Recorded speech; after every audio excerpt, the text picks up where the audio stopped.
people to strengthen democracy in Malaysia.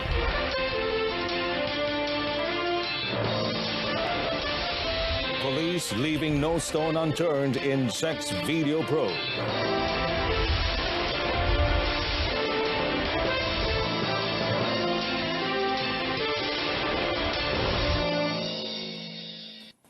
Good evening and welcome to News on 2 with me, Muhammad Amin Carlos.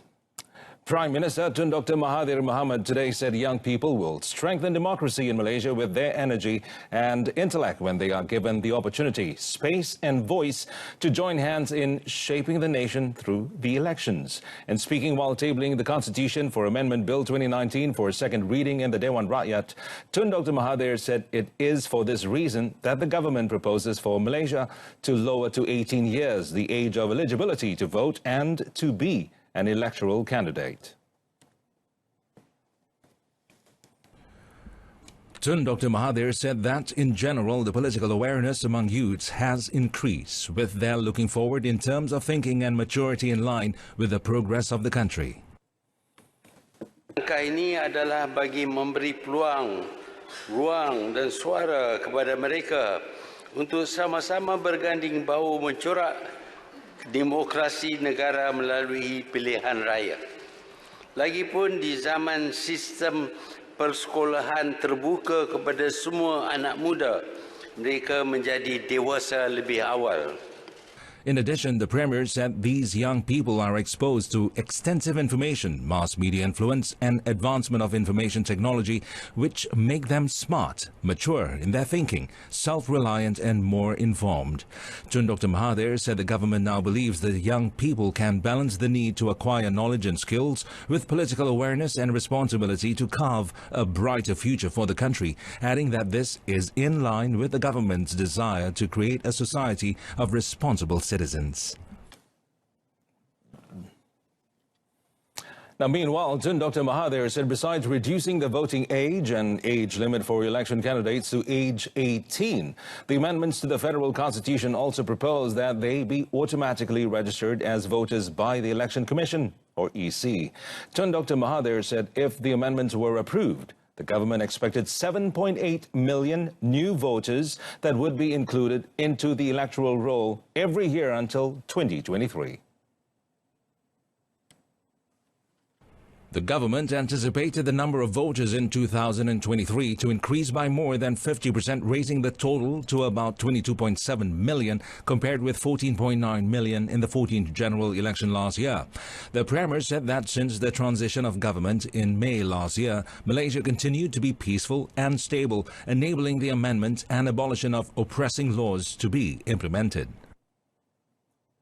Kerja-kerja awal ini meliputi kajian dan penelitian ke atas pelaksanaan pendaftaran secara automatik serta keperluan pembangunan proses kerja dan pembangunan sistem. Kerajaan memahami akan keperluan untuk membuat persediaan rapi sebelum pendaftaran pemilih secara automatik ini dapat dilaksanakan sepenuhnya. Oleh yang demikian, SPR memerlukan satu tempoh waktu yang sesuai untuk memastikan kelancaran proses kerja yang berkaitan. Tun Dr. Mahathir, who appealed for the support of the 222 members of parliament, urges all relevant parties to ensure the approval of amendments by giving the majority support of more than two-thirds and create a new Malaysian history. The police are investigating all possibilities in the sex video scandal implicating a federal minister. An Inspector General of Police, Dato Sri Abdul Hamid Bador, noted that of the 6 suspects remanded for the investigations, 5 are said to be involved with the senior assistant of a Selangor assemblyman. According to the IGP, the police were taking their time in thoroughly investigating the case to ensure that justice was served and no innocents were punished. Kes begini begitu rumit, dia melibatkan tokoh politik, orang-orang apa ni. Jadi pihak polis memang berhati-hati. Berhati-hati, kita tidak tergopoh-gapah, tergesa-gesa untuk mengambil tindakan. Sebab kita takut ada pihak yang teraniaya. So kita tindakan-tindakan kita ni terus, ya, jelas kita ambil mengikut SOP siasatan. Kita berhubung balik dengan mengemukakannya kepada Jabatan Peguam Negara untuk arahan-arahan selanjutnya. Begitulah fail ini akan pergi ke sana dan dihantar balik ke PDRM dengan arahan-arahan tertentu. Speaking during an award ceremony to honor 231 policemen with the Pingat Jasa Pahlawan Negara at the Battalion 4 PJA camp in Semenyih, Datuk Sri Abdul Hamid Badur also said more arrests may be made for the case if needed. The 6 remanded include former Santubong PKR Youth Chief Muhammad Haziq Abdul Aziz and 5 other men aged 25 to 38. Police have stated they are trying to ascertain who is the mastermind behind the videos released between the 6. Well, Perak Police have submitted its investigation papers on the case of an Indonesian maid who was allegedly raped by a state exco to the State Public Prosecution Director for review. And State Police Chief Dato' Razaruddin Hussein said they are, however, still waiting for the forensic and medical reports to complete the investigation papers. Ada 2-3 perkara yang perlu kita perolehi, terutama daripada laporan doktor dan juga laporan forensik. So buat masa ini kita siasatan telah pun dihantar dan akan masih lagi menunggulah laporan kedua-dua laporan tersebut. Dato' Razaruddin said this in a press conference after the State Police Monthly Assembly in Ipoh, Perak today. Tahun 2015 Well, a woman who dumped her newborn baby and then pretended that she had found her last October was sentenced to a year's jail by the Kota Bharu Magistrate Court today. The court ordered the sentence to be carried out from the date she was arrested on 30th June. Now, the accused, Siti Mazwani Mustafa, 31, who worked at an eatery, pleaded charge and guilty to the charge in front of Judge Ahmad Basli Bahruddin. According to the charge sheet, Siti Mazwani was charged for intentionally abandoning the 3-day-old baby near a paint shop in Kota Bharu at 1:05 a.m. on 18 October 2018. The charge was made under Section 317 of the Penal Code, which carries a mandatory 7-year jail sentence or fine or both. Prosecution was conducted by Deputy Public Prosecutor Wan Nurul Hanini, Wan Ahmad Shukri, while the accused was not represented. Well, the outright sale of Kuala Lumpur City Hall DBKL land was a new practice. The High Court heard today during the corruption trial of Dato' Sri Tengku Adnan Tengku Mansor. Now, former Kuala Lumpur Mayor Tan Sri Ahmad Faisal Talib side said the past land belonging to DBKL were usually developed using a joint venture or JV method. And reading from a written statement, Tan Sri Ahmad Faisal said applications for outright sales usually went through the office of the minister. When doing outright sales, he said the process usually started with an application by a developer to buy and develop any land belonging to DBKL. He added that the application was done through a letter that the developer sent to the former Federal Territories Minister for his support. He also said that developers would identify the land they wanted, adding that DBKL never advertised any of its land for sale. And Tan Sri Ahmad Faisal said after Dato' Sri Tengku Adnan was appointed as Federal Territories Minister in 2013, DBKL received many applications from developers to buy DBKL land via outright sale that were conveyed to DBKL through the minister. And Dato' Sri Tengku Adnan was charged on 23rd January this year for allegedly receiving 2 million ringgit in bribery from Asset Kayamas chairman Tan Sri Chai Kin Kong. The prosecution charged that there was conflict of interest between his post as the then Federal Territories Minister and Asset Kayamas's property developing activities. Well, 41 illegal fishing nets were seized by the Malaysia Maritime Enforcement Agency at 1.2 nautical miles northwest of Pulau Rebak Besar in Langkawi, Kedah, yesterday evening. Now, the nets were believed to have been fixed at various locations around the area. Now, Kedah and Perlis Maritime Director First Admiral Rosali bin Muhammad said that they received complaints regarding the use of these nets around the waters of Pulau Rebak Besar at 2:30 p.m. A patrol boat was later ordered to the location where the nets were seized. All the nets were taken to the Bukit Malut APMM jetty for investigation under the Fisheries Act 1985. The Kedah Criminal Investigation Department, CID, has started using drug tracking dogs at the Kuala Kedah jetty to look out for any sign of drugs being transported to Langkawi via ferry since 2 days ago. Well, according to Langkawi Police Chief Superintendent Muhammad Iqbal Ibrahim, the canines are being used to sniff out individuals and luggages on the ferry from Kuala Kedah to Langkawi. The initiatives were a collaboration between the Kedah CID, its canine unit, and the Kedah Narcotics Crime Investigation Department, NCID. Superintendent Muhammad Iqbal said 2 drug tracking dogs from the Sungai Petani Police Headquarters are being used for the operation, which will be conducted from time to time. On another matter, he said police have successfully detained 6 men on suspicion of drug possession after conducting checks at several houses and business premises around Langkawi.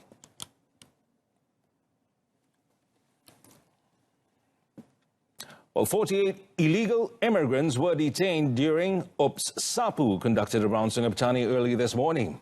And Kedah Immigration Chief Muhammad Zuhair Jamaluddin in a statement said the operation was conducted at construction sites and business premises in the area. While Muhammad Zuhair said those arrested were aged between 15 and 50 years old.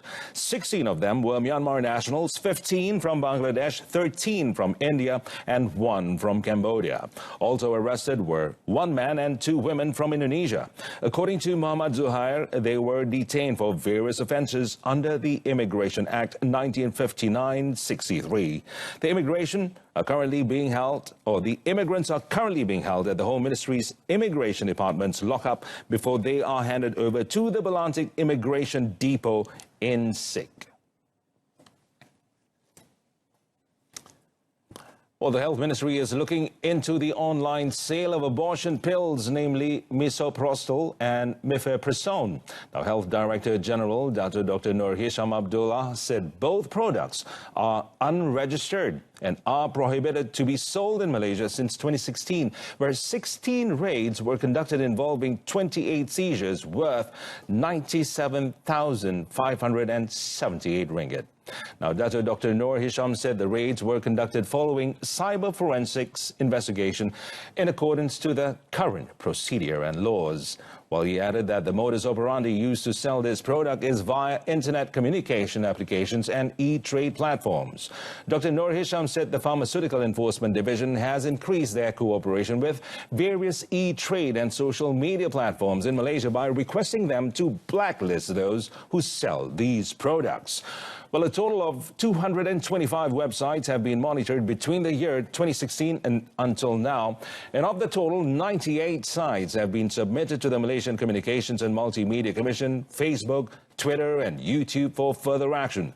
Dr. Nur Hisham said the unregistered supply of pharmaceuticals products was suspected to be obtained illegally in the country and through online purchases and smuggling from foreign countries. Well, he said the sale of unregistered products is in violation of Regulation 7, subsection 1, sub A, the Control of Drugs and Cosmetics Regulations in 1984, and an offence under Regulation 30, subsection 1 of the same regulation and punishable under Section 12, subsection 1 of the Act Drug Sale 1952.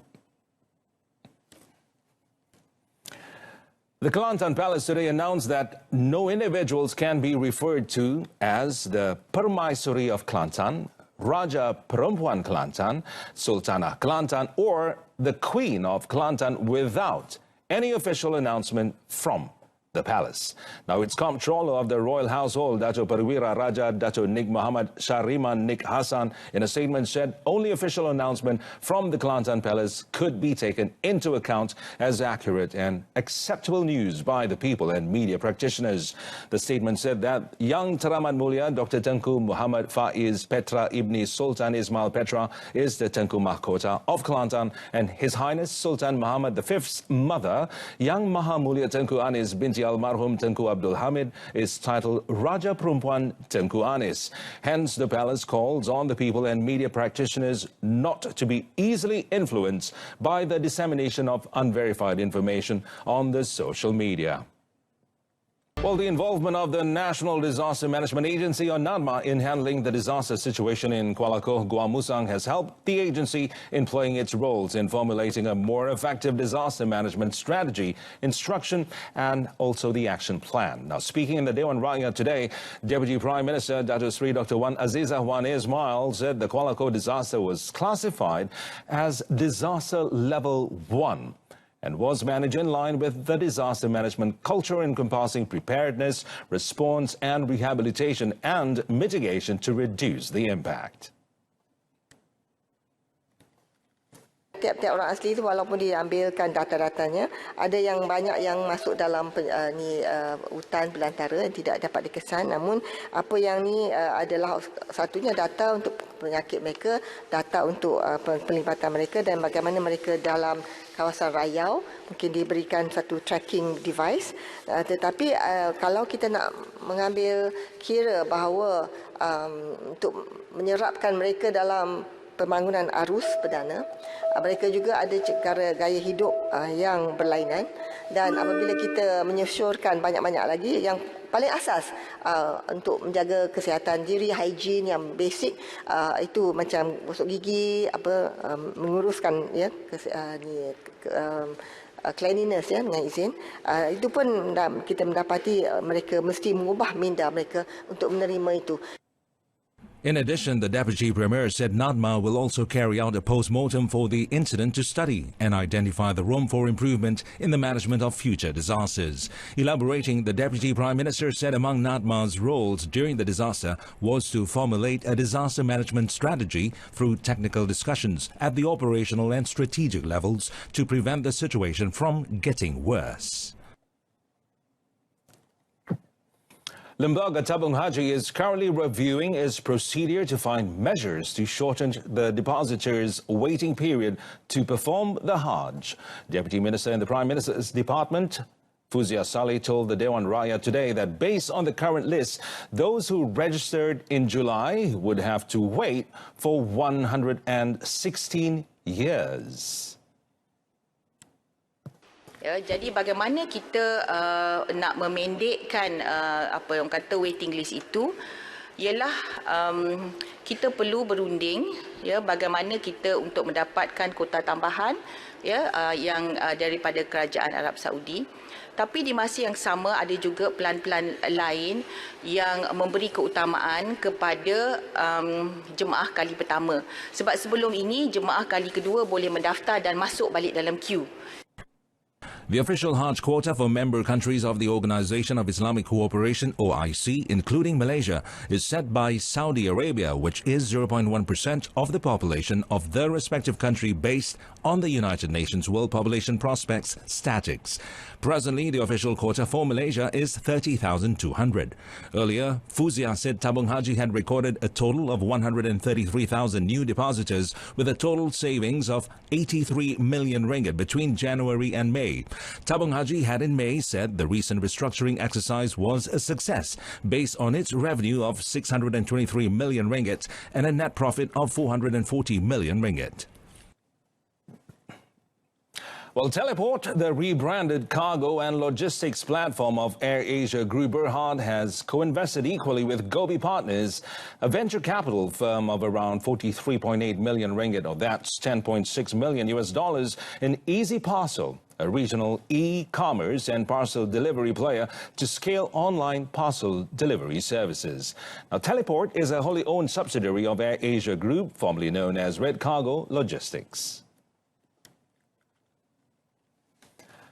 Low-cost carrier AirAsia Group Berhad Group Chief Executive Officer Tan Sri Tony Fernandez said the group is unlocking the potential, its logistics business potential, with the help of Easy Parcel, which will use the Series B funding to grow its online parcel delivery services. The remaining 50 to 60% is saved for cargo, right? So if you assume that 50, 60% is 100% of cargo space. We only sell 15% of it. So you're effectively only selling 7.5% of our belly space in an A320, right? So we have, and then you have 40 to 50% for bags. So we have a whole, over 40% of space we could sell.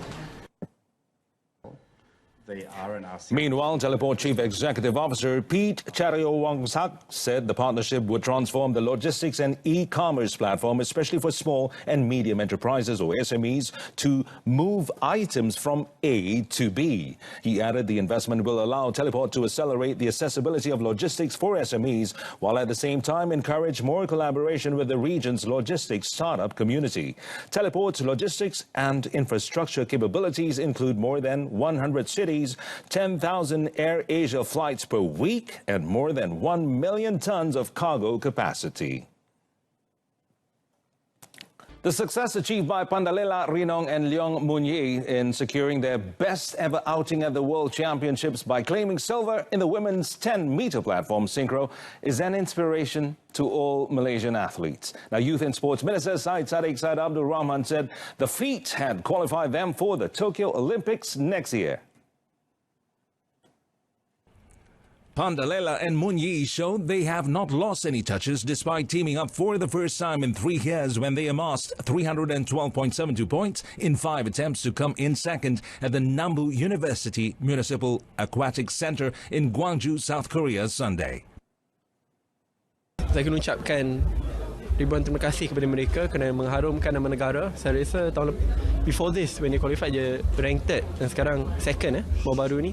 Kejayaan sangat besar dan prestasi sangat baik, dan saya berharap bahawa prestasi ini akan terus bertambah baik untuk persediaan ke Olimpik, and especially when they perform at the Olympic soon. In the event, all top 3 finishers are assured of their places at the Tokyo Olympics. Pandalela will be looking to add to her 2-medal collection, 1 silver and 1 bronze, when she makes her 4th appearance, while Munyi is set to compete at the world's biggest multi-sport games for a record-breaking 5th time. Shuttler Lee Chong-wei and sailor Kevin Lim are the only other Malaysian athletes to boast 4 appearances at the Olympics. Syed Saddiq was met after attending the convocation ceremony of the Youth and Sports Skills Training Institute, ILKBS, held in Putrajaya. And national powerlifter athlete Bonnie Bunyao Gassin continued his smashing form by springing a surprise against a few senior opponents en route to clinching his 2nd gold medal in the men's up to 65 kilograms at the 2019 World Powerlifting Championships in Nur Sultan, Kazakhstan on Monday. The victory also saw Bonnie booked his ticket to the 2020 Tokyo Paralympic Games. Hossein Betir of Algeria and Iranian powerlifter Amir Jafari Arange settled for the silver and bronze after lifting 194 kilograms and 193 kilograms respectively. 3-time Paralympic gold medalist Julai of China finished 4th place after lifting a 190, while the Paralympic reigning champion Paul Kihinde, who is the world record holder in the event, failed to score the podium finish following 3 invalid lifts. And that's all the time we have this evening. Now, top story, young people to strengthen democracy in Malaysia. Join us again at 12:30 tomorrow afternoon. I'm Amin Carlos. Thanks for watching and a very good evening.